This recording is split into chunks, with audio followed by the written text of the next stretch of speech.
Hello అండి. Welcome to my channel the daily dose hymns. Climate చల్లగా ఉన్నప్పుడు ఎవరికైనా సరే నాన్ వెజ్ మీద పోతుందండి.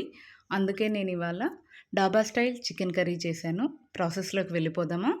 ముందుగా నీట్గా క్లీన్ చేసి పెట్టుకున్న చికెన్లోనికి అల్లం వెల్లుల్లి పేస్ట్, రుచికి సరిపడా సాల్ట్, స్పైసీనెస్ తగ్గట్టు కారం, పసుపు, పెరుగు, హాఫ్ లెమన్ పిండుకొని బాగా కలుపుకొని హాఫ్ అన్ అవర్ పాటు మ్యారినేట్ చేసేసుకోవాలండి. ఇప్పుడు స్టవ్ పైన ప్యాన్ పెట్టి నేను చూపించిన whole garam masala spices fry చేసేసుకోవాలి. అలాగే ధనియాలు కూడా ఫ్రై చేసేసుకొని పక్కన ఉంచుకోవాలి. ఇప్పుడు అదే ప్యాన్లో ఆయిల్ వేసి ముందుగా కట్ చేసి పెట్టుకున్న ఆనియన్స్ గోల్డెన్ కలర్ వచ్చేంత వరకు రోస్ట్ చేసి ఒక పచ్చిమిర్చి తుంచి అందులో వేసుకోవాలండి. అలాగే 4-5 క్యాష్యూస్ కూడా వేసుకొని రోస్ట్ చేసుకున్నాక ముందుగా కట్ చేసి పెట్టుకున్న టొమాటో పీసెస్ కూడా వేసుకొని 2 నిమిషాల పాటు రోస్ట్ చేసుకోవాలండి. టొమాటోస్ లైట్గా రోస్ట్ అయ్యాక కొంచెం సాల్ట్ యాడ్ చేసేసుకొని మగ్గించుకోవాలి. సాల్ట్ యాడ్ చేయడం వల్ల త్వరగా మగ్గుతుందండి. ఇప్పుడు ఇదంతా కూడా బాగా మగ్గింది అనుకున్నాక ముందుగా ఫ్రై చేసి పెట్టుకున్న గరం మసాలా స్పైసెస్ ఉన్నాయి కదండి, ఇవి కూడా అందులో వేసి ఒక 2-3 నిమిషాల పాటు రోస్ట్ చేసుకోవాలి. ఇప్పుడు ఇవంతా కూడా పూర్తిగా చల్లారాక మిక్సీ పట్టేసుకోవాలి మెత్తటి పేస్ట్లా. సో చూసారు కదండి, ఇలా మెత్తటి పేస్ట్ అనేది మిక్సీ చేసుకోవాలి.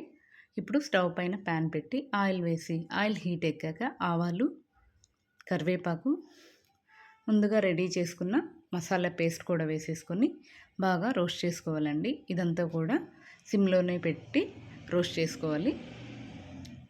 సో ఎందుకంటే మనం స్టీల్ వెజల్స్లో వండేటప్పుడు మనం సిమ్లోనే పెట్టి చేసుకోవడం చాలా మంచిదండి. ఎందుకంటే త్వరగా అడుగంటిపోకుండా ఉంటుంది.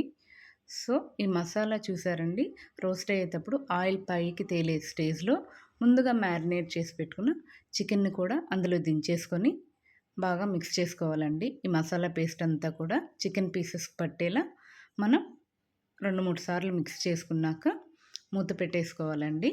మూత పెట్టేసి ఒక 5 నిమిషాల పాటు మగ్గించేసుకోవాలి. చూసారా, ఆయిల్ అనేది పైకి తేలింది కదండి. సో ఇప్పుడు ఒకసారి బాగా కలుపుకొని కన్సిస్టెన్సీ తగ్గట్టు వాటర్ అనేది యాడ్ చేసుకొని ఇప్పుడు ఇంకొకసారి బాగా మిక్స్ చేసేసుకొని మూత పెట్టేసి 5-10 నిమిషాల వరకు ఉడికించేసుకోవాలండి. ఆయిల్ పైకి తేలింది అనంగా ముందుగా కట్ చేసి పెట్టుకున్న కొత్తిమీరతో గార్నిష్ చేసేసుకొని ఒకసారి ఈ కొత్తిమీర అంతా కూడా అందులోని ఫ్లేవర్ అంతా కూడా చికెన్ పీసెస్ పట్టేలా ఒకసారి మిక్స్ చేసేసుకుంటే వేడి వేడి డాబా స్టైల్ చికెన్ కర్రీ అయితే రెడీ అండి. ఈ డాబా స్టైల్ చికెన్ కర్రీ రోటీ, పుల్కా, చపాతీస్లోకి అయితే చాలా బాగుంటుందండి. రైస్లో కూడా చాలా బాగుంటుంది. మీరు ఒకసారి ట్రై చేయండి. అండ్ ఫస్ట్ టైం నా ఛానల్ చూసే వాళ్ళైతే లైక్ చేయండి, షేర్ చేయండి, కామెంట్ చేయండి అండ్ సబ్స్క్రైబ్ చేయడం మర్చిపోకండి. Thank you.